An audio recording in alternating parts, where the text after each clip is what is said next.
Ma'asyiral muslimin yang dimuliakan Allah Subhanahu wa taala, dalam kehidupan di dunia ini Allah Subhanahu wa taala sudah takdirkan bahwa setiap manusia memiliki musuh, dan musuh yang paling berat selain hawa nafsu adalah gangguan syaitan. Tetapi bukan berarti kemudian kita tidak bisa melawan mereka, karena kita tahu bahwa Allah mengatakan inna kaidas syaitan kana dha'ifa.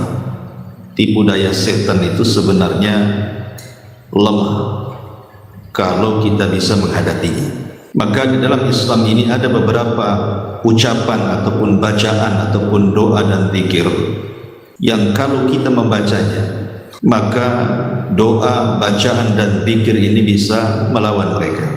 Apa saja doa, bacaan dan zikir atau hal-hal yang berkaitan dengan melawan syaitan ini nanti kita akan ringkas menjadi 15 perkara. Yang pertama, ucapan basmalah.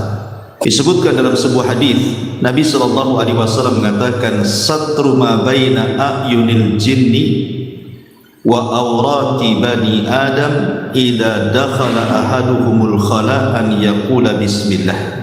Menghalang antara mata-mata jin dan juga aurat manusia ketika salah seorang masuk ke kamar mandi, maka hendaklah dia mengucapkan kalimat basmalah.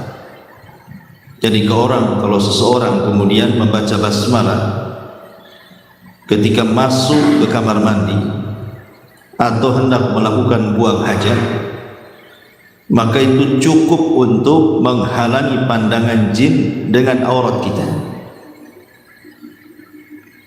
Apalagi ditambah dengan ta'awudz, bismillahi inni a'udzubika minal khubthi wal khaba'ith. Dari sini menunjukkan bahwa basmalah ini walaupun hanya kalimat pendek sekali, bismillah, itu sudah cukup. Pandangan jin sudah bisa tertutup dan tidak bisa melihat aurat kita. Maka saya pernah terbaca dalam satu kitab yang judulnya Ahkam Al-Jin atau Alamul Jin, tentang seputar alam jin, bahwa salah satu kenapa kemudian jin itu menyukai manusia yang disebut dengan jinul asyik. Jin asyik itu jin yang menyukai manusia. Itu salah satu penyebabnya adalah karena ketika masuk kamar mandi tidak pernah berdoa dan tidak pernah membaca basmalah, sehingga mereka melihat aurat kita, akhirnya lama-lama dia suka dengan kita. Dan ketika dia sudah suka, itulah sulit untuk melepaskan jin asyik ini. Makanya salah satu untuk melawan jin-jin yang bahaya ini adalah apabila masuk ke kamar mandi ucapkan basmalah. Ini satu perkara, dan itu disebutkan di banyak hadis tentang keutamaan basmalah ini. Atau contoh yang lain, hadis yang dikeluarkan Bukhari dan Muslim dari Ibnu Abbas radhiyallahu anhuma. Nabi sallallahu alaihi wasallam mengatakan, "Lau anna ahadakum idza arada an ya'tiya ahla."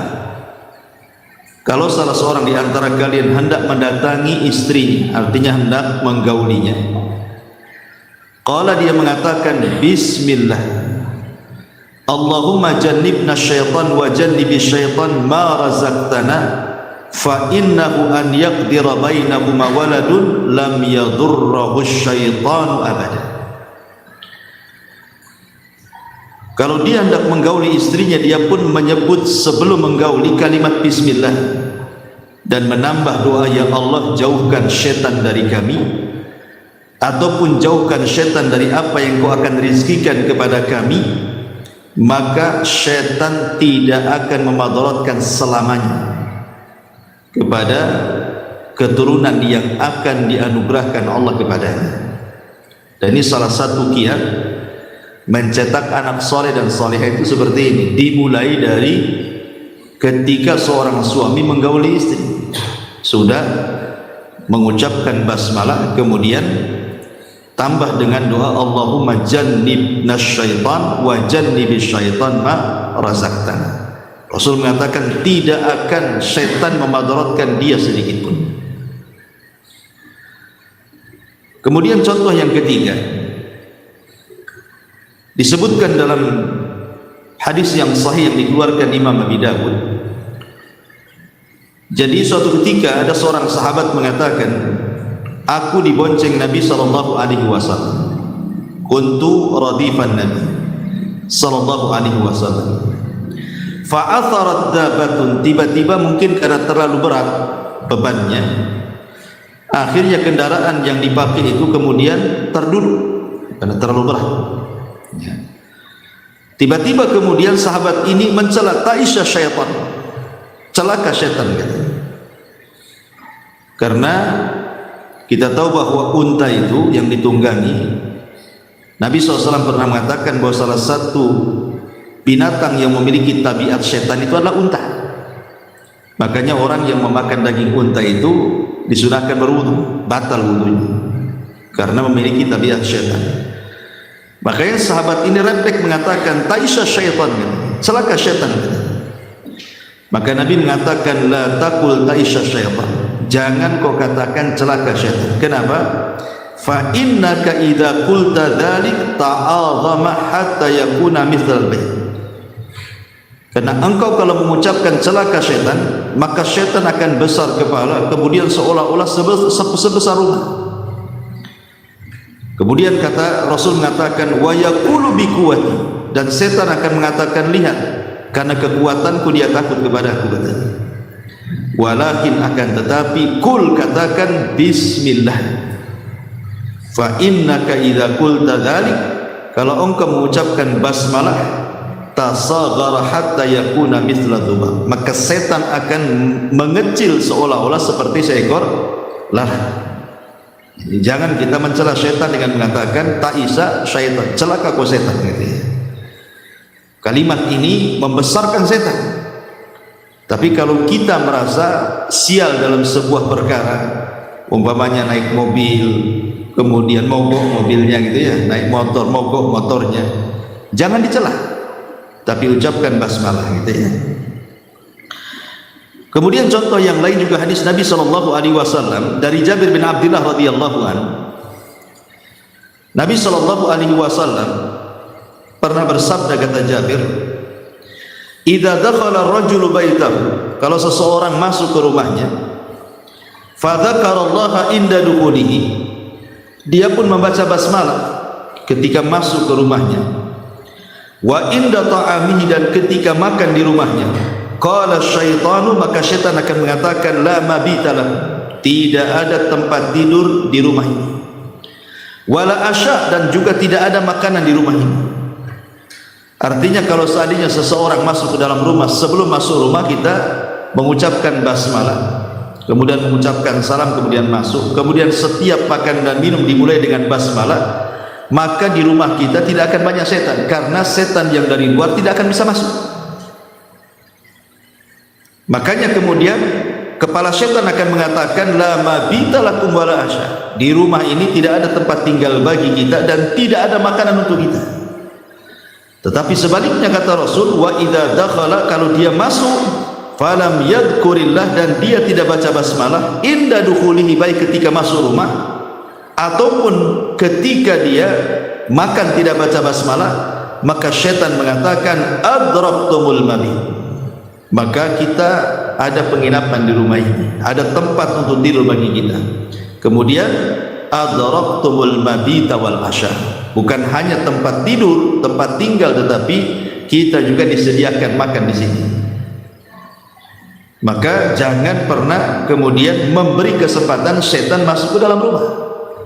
Kan ringan saja baca basmalah, itu kan bukan sesuatu yang sulit. Basmalah, bismillah saja kan, apa sulitnya baca bismillah? Bismillah masuk rumah, bismillah ketika makan dan minum, itu sudah senjata paling ampuh, setan tidak bisa masuk.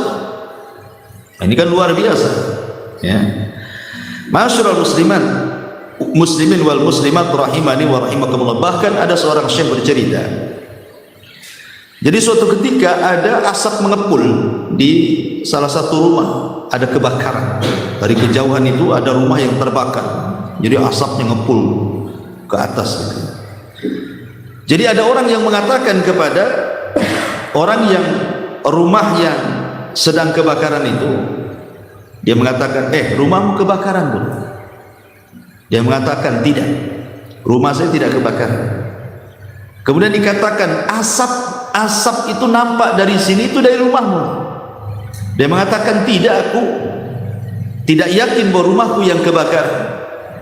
Kemudian dikatakan, kenapa kau yakin bahwa rumahmu tidak kebakaran? Karena ketika aku tadi pergi, aku membaca Bismillahilladzi la yadurru ma'asmihi syai'un fil ardi wala fis sama wa huwa samiul alim. Karena sebelum pergi tadi aku membaca Bismillahi dengan menyebut nama Allah, alladzi la yadurru ma'asmihi syai'un, yang tidak akan madaratkan bersama namanya sedikit pun, fil ardi wala fis sama, baik yang ada di bumi ataupun yang ada di langit, wa huwa samiul alim, dan dia zat yang Maha mendengar lagi Maha mengetahui. Dia yakin karena sudah baca ini, enggak mungkinlah rumah saya kebakaran. Akhirnya didekati rumah, rupanya betul yang kebakaran itu rumah tetangganya, padahal rupanya samping rumahnya, apinya tidak sampai ke rumahnya, padahal kopel rumahnya itu. Dan ini menunjukkan apa? Bacaan basmalah ini luar biasa gitu. Cukup membaca Bismillahi la yadurru ma'asmi syai'un fil ardi wala fis sama wa huwa samiul alim saja bisa menjadikan bahaya menjadi tidak bahaya. Inilah kehebatan basmalah ini. Ini satu. Kemudian yang kedua, al-isti'adzatu minasyaitan. Isti'adzah itu mengucapkan a'udzubillahi minasyaitonir rajim. Karena Allah yang mengatakan dalam surah Al-A'raf ayat 200, wa imma yanzaghannaka minasyaitani nazghun fasta'idz billahi innahu samiul alim. Dan jika setan datang menggodamu, maka berlindunglah kepada Allah, sungguh Dia Maha mendengar lagi Maha mengetahui. Bahkan ketika baca Quran saja kita disuruh berlindung gitu ya. Fa idza qara'tal qur'ana fasta'idz billah minasyaitan, kata Allah. Apabila engkau membaca Quran, minta perlindungan kepada dari syaitan. Makanya ada sebuah hadis, kata Nabi sallallahu alaihi wasallam, kalau seseorang itu singgah di sebuah tempat, pamannya antum safar dari Batam, ya pulang kampung gitu ya, atau kemana gitu, naik pesawat. Kemudian pesawat ini baru saja singgah di sebuah tempat yang antum ziarahi di situ, pamannya di bandara mana gitu ya. Kemudian antum mengucapkan a'udzu bikalimatillahi tammati min syarri ma khalaq. Aku berlindung dengan kalimat-kalimat Allah yang sempurna dari keburukan yang Allah ciptakan. Apa kata Rasul jaminannya? Lam yadurruhu syai'un hatta yartahila min manzili dzalika. Min manzilihi dzalik. Maka tidak akan memadaratkan kepadamu syai'un ini nakirah tufidul umum. Ya, segala madarat tidak akan menyentuhmu, apapun madaratnya. Mau gangguan setan, mau gangguan pencuri, mau gangguan orang jahat, enggak akan disentuh. Maka penting ya supaya enggak kecopetan nanti kan gitu ya. Jadi kalau safar kemana gitu kan, baca doa itu. Kita enggak tahu copet di mana-mana sekarang. Ya. Kadang sekarang copet pandai dia, pakai apa? Hipnotis. Ya kan? Tapi banyak orang-orang yang kena hipnotis di jalan itu. Tahu-tahu diambil duitnya, dilucuti emasnya kalau dia perempuan, atau umpamanya dihadang dengan cara yang sadis lagi, dirampok di tengah jalan. Kita tidak tahu. Ya. Makanya kemudian Nabi SAW mengajarkan perlindungan kepada kita. Cukup membaca a'udzu bikalimatillahi tammati min syarri ma khalaq. Itu kan pendek kalimat itu, tapi semua bahaya bisa dihindarkan. Kan luar biasa. Asal antum yakin, jangan coba-coba ya. Harus yakin karena ini adalah saran dari Nabi sallallahu alaihi wasallam. Bahkan suatu hari Nabi sallallahu alaihi wasallam diceritakan, inna syayatina tahadzzarat tilka lailata ala Rasulillah sallallahu alaihi wasallam. Jadi setan datang secara bergemuruh kepada Rasulullah pada malam itu, minal audiyati wasyi'ab wa fihim syaitan biyadihi syu'latun. Jadi Nabi sallallahu alaihi wasallam suatu ketika didatangi setan rame-rame gitu. Lah, ketika Rasul sallallahu alaihi wasallam sampai di lembah-lembah dan bukit itu, rupanya ada satu setan di tangannya membawa api untuk membakar wajah Nabi. Jadi rombongan setan datang menyerang Nabi, yang satu itu bawa api gitu. Dijelaskan di sini, yuridu an yuhriqa biha wajha Rasulillah, hampir-hampir mau membakar wajah Nabi. Memang sengaja membawa api untuk membakar wajah Nabi sallallahu alaihi wasallam. Fahabita ilaihi Jibril, tetapi sebelum api itu menyentuh wajah Rasul, Jibril turun. Faqala, dan mengatakan, ya Muhammad, kul, katakan. Qala ma'akul, kata Rasul, apa yang harus kukatakan? Qala kul a'udzu bikalimatillahi tammati min syarri ma khalaq. Katakan wahai Muhammad, a'udzu bikalimatillahi tammati min syarri ma khalaq. Maka ketika Nabi sallallahu alaihi wasallam mengucapkan kalimat ini, fatafi'at naruhum wa hazabahumullahu tabaraka wa ta'ala.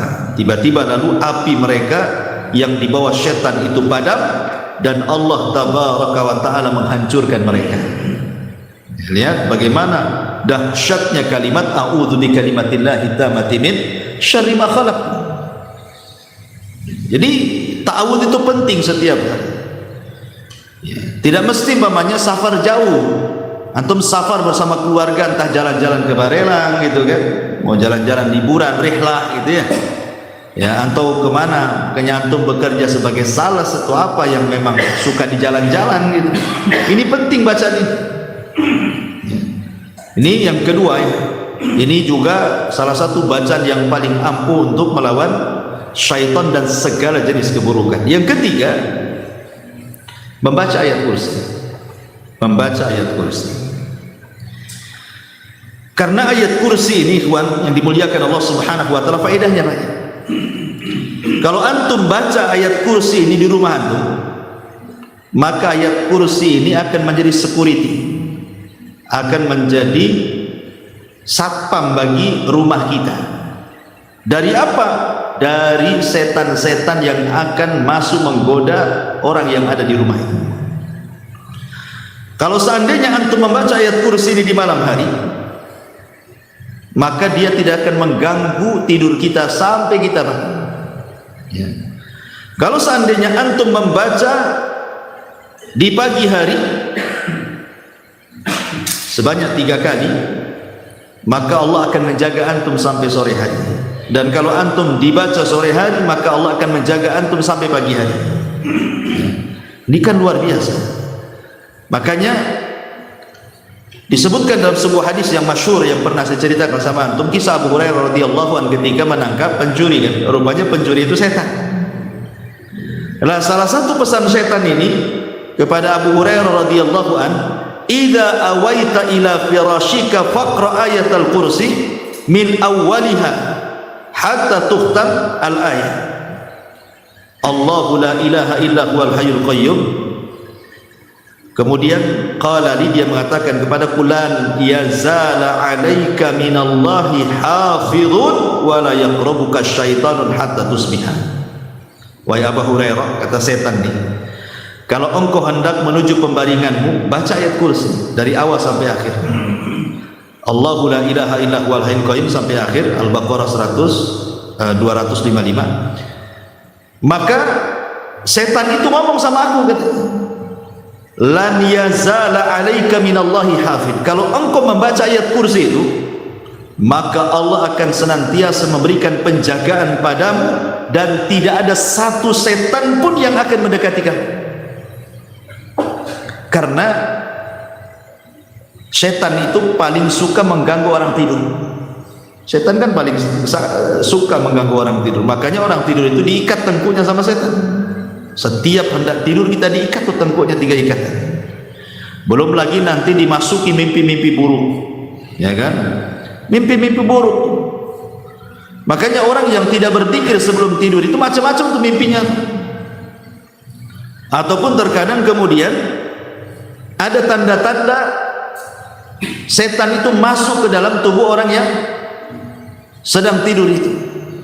Tapi kalau orang menjaga dirinya sebelum tidur membaca ayat kursi, maka selama tidur itu ada jaminan dari Allah bahwa dia dilindungi.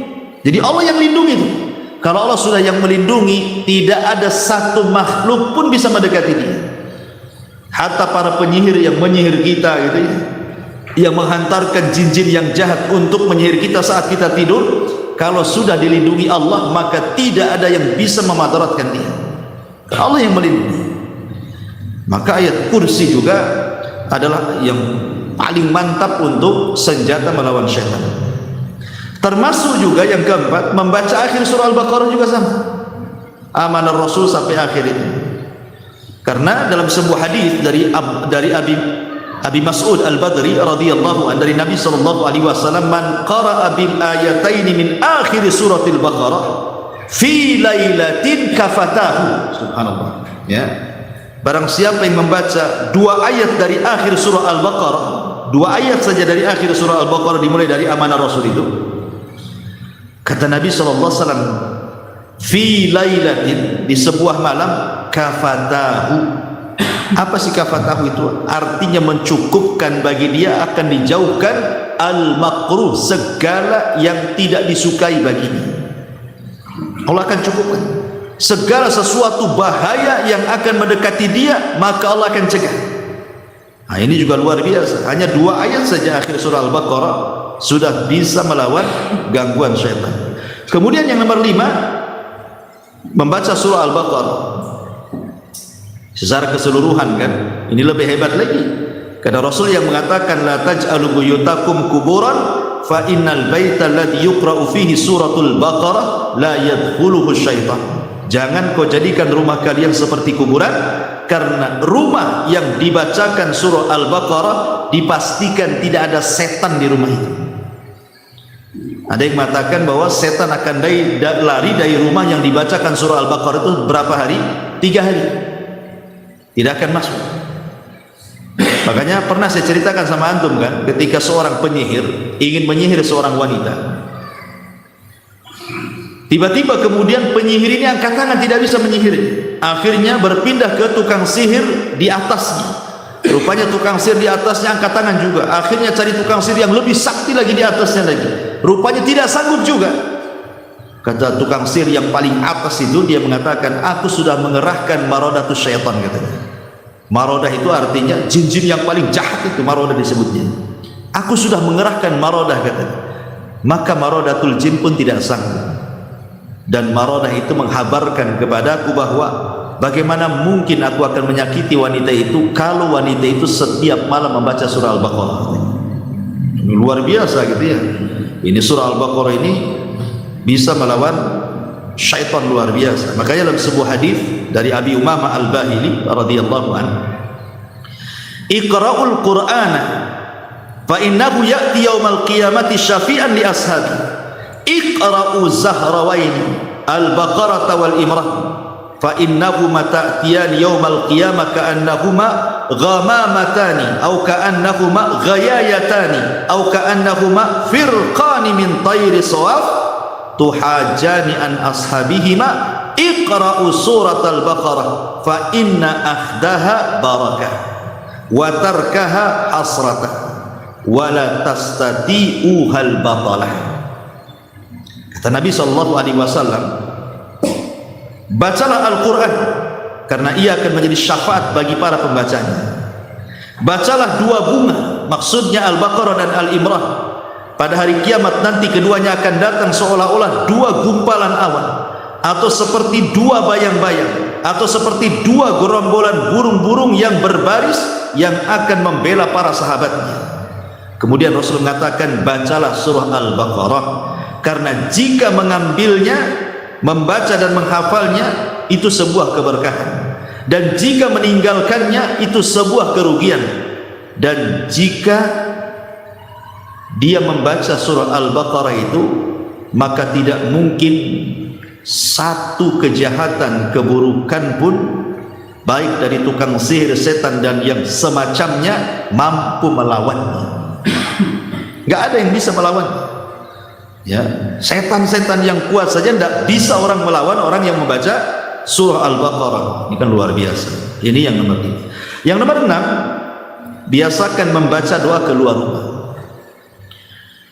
Dalam sebuah hadis Nabi mengatakan, "Idza kharaja min baitihi bismillah tawakkaltu 'ala Allah wa la haula wa la quwwata illa billah yuqalu lahu kufita wa wukita wa hudita wa tanaha anhu asyaitan." Kata Nabi SAW, barang siapa yang keluar dari rumahnya, tak lupa dia membaca bismillah tawakkaltu 'ala Allah, dengan menyebut nama Allah, aku bertawakal kepada Allah. La haula wa la quwata illa billah, tidak ada daya dan kekuatan kecuali milik Allah. Dia akan diberi 4 perkara. Pertama, kufita, dia akan dicukupkan. Yang kedua, wukita, dia akan dijaga. Yang ketiga, hudita, dia akan diberikan hidayah, diarahkan kepada rezeki. Cukup sampai di sini. Yang keempat, wa tanaha anhu syaitan, setan tidak akan berani dekat-dekat kepada dia. Sehingga ada salah seorang setan ini ingin mencoba menerkamnya.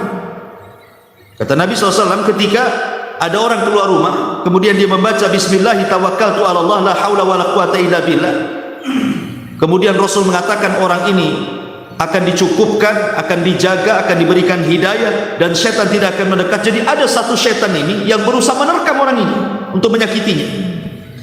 Maka setan yang lain mengatakan, ya, percuma, kaifa laka bi rajulin qad hudiya wa kufiya wa wuqiya. Macam mana kau akan menerkam orang ini? Orang itu loh sudah dijaga, sudah dicukupi, diberi hidayah, dan sudah ada jaminan kita tidak bisa mendekati dia. Bayangkan kawan, ini kalimat ini kan enggak panjang kan?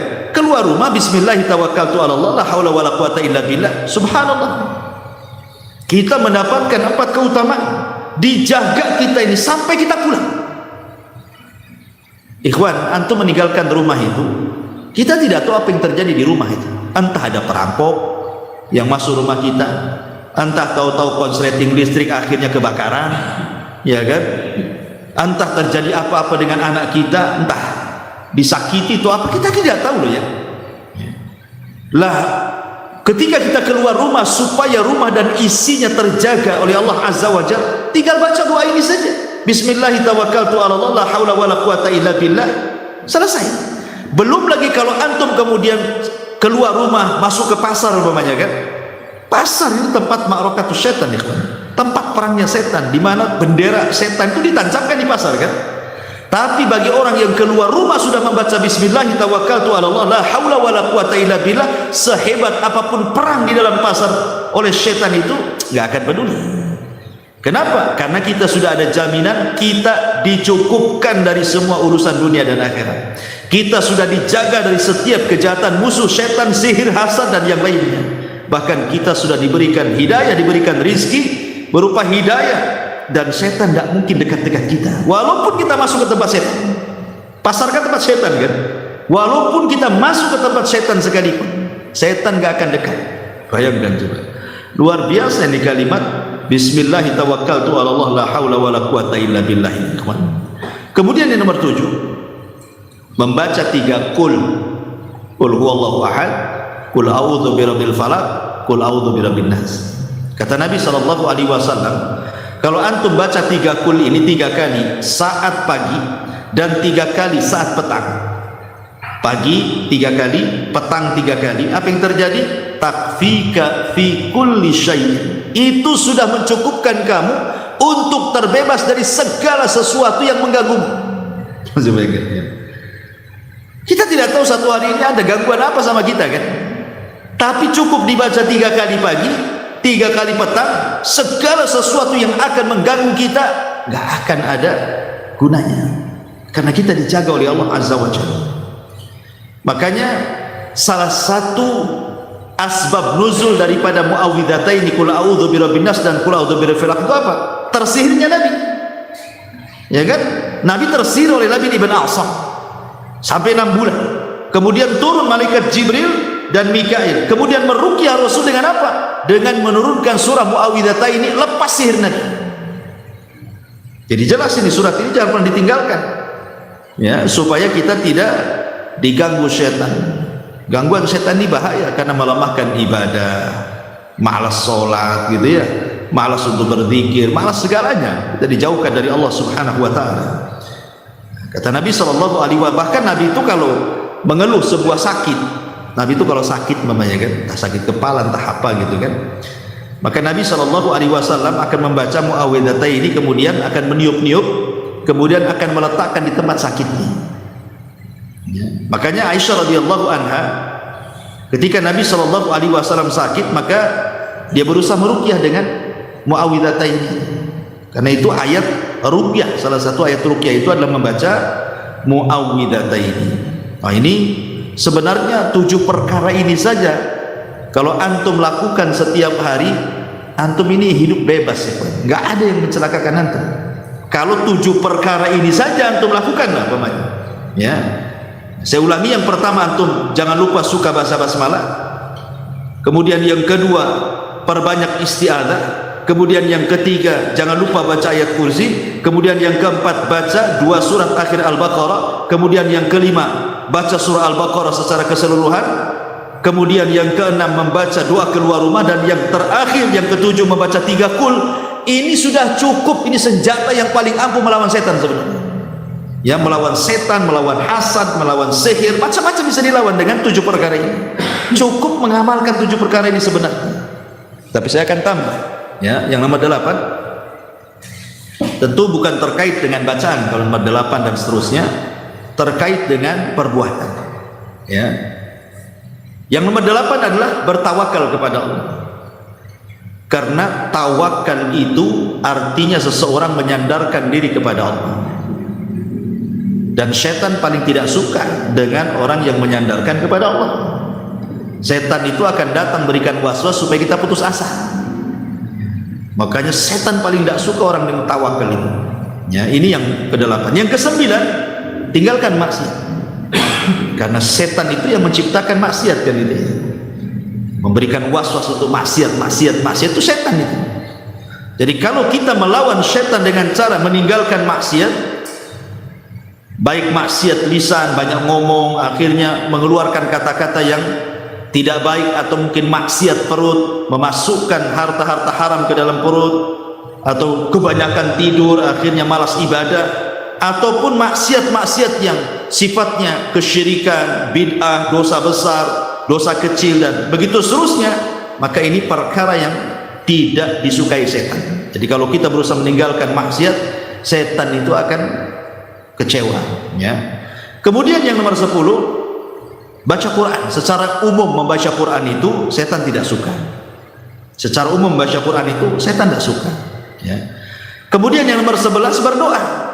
Banyak-banyak berdoa kepada Allah Subhanahu wa taala, terutama doa-doa yang mustajab tempat-tempatnya gitu ya.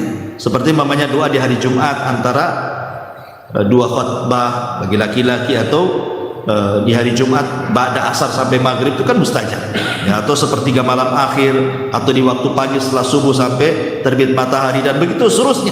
Minta kepada Allah Azza wa Jalla agar setan tidak menggoda kita. Kemudian yang nomor 12, menjaga kewajiban Allah. Menjaga kewajiban Allah Azza wa Jalla. Ya, sholat 5 waktu, menjaga kewajiban. Nanti puasa Ramadan, zakat, ya kan? Karena setan itu berusaha menggagalkan kewajiban.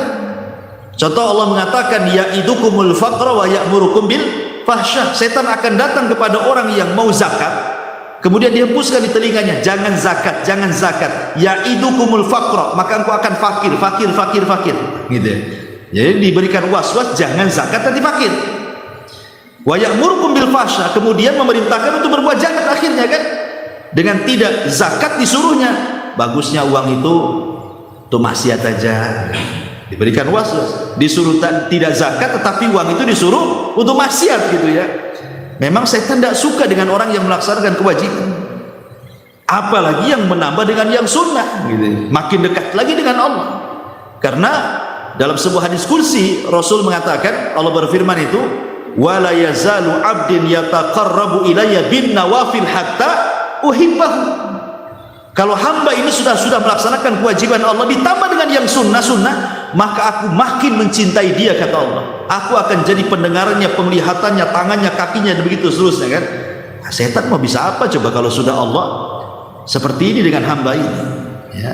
Kemudian yang nomor 13 tentu memperbanyak istighfar, karena setan itulah yang menjadikan manusia itu berbuat dosa. Bagaimana caranya setan itu menghembuskan was-was supaya manusia itu berbuat dosa? Ketika manusia sadar dari dosa kemudian istighfar, setan paling marah, tidak suka dia ya.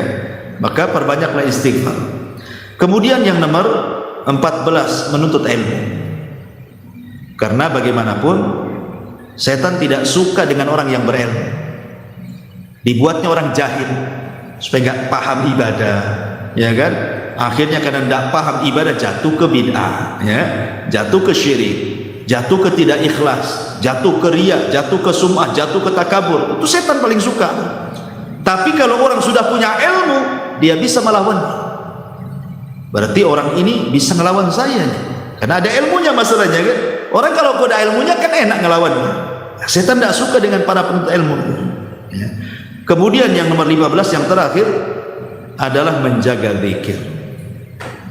Lah menjaga zikir ini termasuk juga zikir-zikir yang memang terkandung doa padanya. Umpamanya dalam keseharian kita apabila masuk kamar mandi ya kan, jaga jangan sampai tidak membaca zikir ya. Karena bagaimanapun kamar mandi tempat setan, makanya disuruh untuk berlindung dari setan laki-laki dan perempuan. Kemudian ketika masuk rumah tadi saya sudah jelaskan, jangan lupa baca basmalah gitu ya.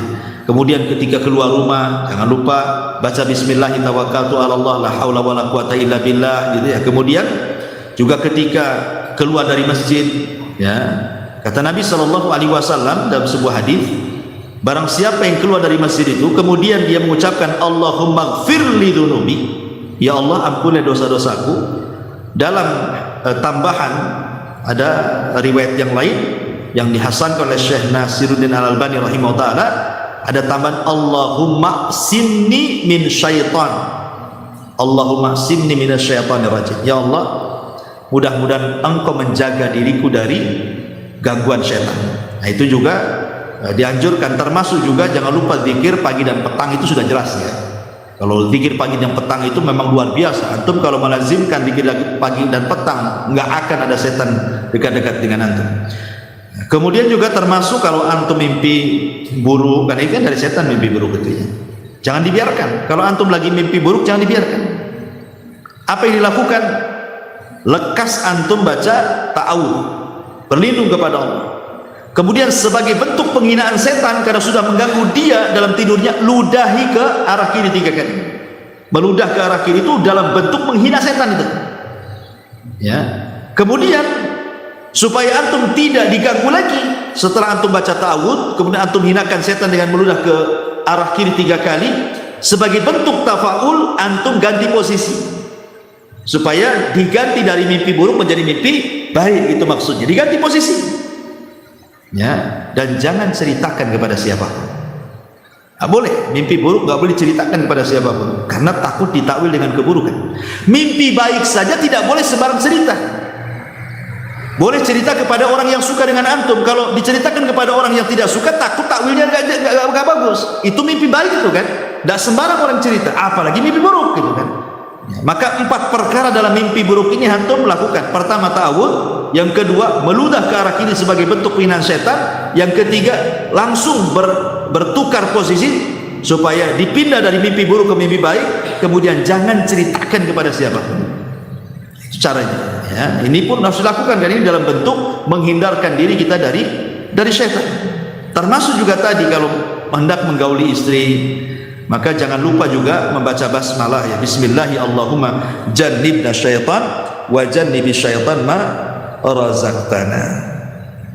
Ya, dan banyak lagi. Tetapi sebenarnya 15 perkara ini kalau sehari-hari kita lakukan sebenarnya bebas kita ini senjata paling ampuh melawan setan. 15 perkara ini kalau kita amalkan, insya Allah maka kita akan terhindar dari gangguan setan, gangguan sihir, gangguan hasad, gangguan ain, bahkan kejahatan manusia sekalipun. Setiap makhluk yang buruk yang Allah ciptakan sekalipun tidak akan mengganggu kita kalau 15 perkara ini kita amalkan.